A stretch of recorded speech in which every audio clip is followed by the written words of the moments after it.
హైదరాబాద్ లో బీఆర్ఎస్ నాయకుడు పట్టొల కార్తిక్ రెడ్డి అధికారులకు తీవ్ర హెచ్చరికలు చేశారు. ఈ సందర్భంగా ఆయన మాట్లాడుతూ ప్రభుత్వం చెప్పిందని ప్రజలను రోడ్డుపై పడేసే ముందు అధికారులు ఒక విషయం గుర్తుపెట్టుకోవాలని అన్నారు. ప్రజలకు అన్యాయం జరిగేలా నిర్ణయాలు తీసుకుంటే భవిష్యత్తులో తగిన పరిణామాలు ఎదుర్కోవాల్సి వస్తుందని హెచ్చరించారు. రాబోయే ప్రభుత్వం బీఆర్ఎస్ దేనని, తానింకా 30 సంవత్సరాలు రాజకీయాల్లో కొనసాగుతానని పేర్కొన్నారు.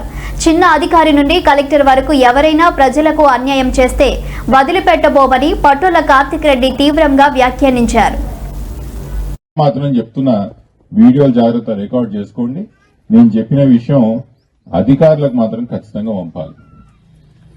ఇక్కడ పనిచేస్తున్న పోలీస్ అధికారులే గాని, మున్సిపల్ అధికారులే గాని, రెవెన్యూ అధికారులే గాని చెవులు తెరిచి జాగ్రత్తగా విను.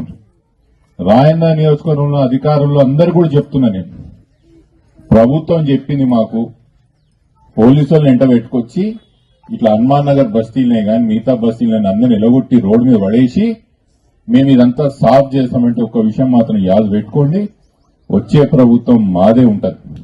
నేను ఇంకా 30 సంవత్సరాలు రాజకీయాలు కూడా చేస్తా. ప్రతి ఒక్క చిన్న అధికారి నుంచి తీసుకొని కలెక్టర్ వరకు ప్రతి ఒక్కరిని యాద పెట్టుకుంటా. మీరు మా వాళ్ళ జోలికి వస్తే మాత్రం ఎవరిని కూడా ప్రశాంతంగా పనిచేయని ఏడా కూడా అని చెప్తున్నా. ఏడా కూడా ఎవరిని ప్రశాంతంగా పని చేయనియా నేను. మీరు మా వాళ్ళ జోలికి వచ్చి, పేదోళ్ళ జోలికి వచ్చి వీళ్ళని రోడ్డు మీద పడేస్తా, మాకాడ ఎవడో చెప్పిండు సెక్రటేరియట్ లా నేను వచ్చి అరాచకం చేస్తా అంటే మాత్రం నేను మిమ్మల్ని వదిలా, మీ ఎంట పడతా. మీరు ఎన్ని రోజులు సర్వీస్ ఉంటారో నేను అన్ని రోజులు సర్వీస్ మీ ఎంట పడి మీ సంగతి కూడా చూస్తా అని చెప్తున్నా. మాకేమున్నది, మేము వీడికి ట్రాన్స్ఫర్ అయిపోతాం, వీళ్ళ హనుమాన్ నగర్ వాళ్ళని రోడ్డు మీద పడేస్తా.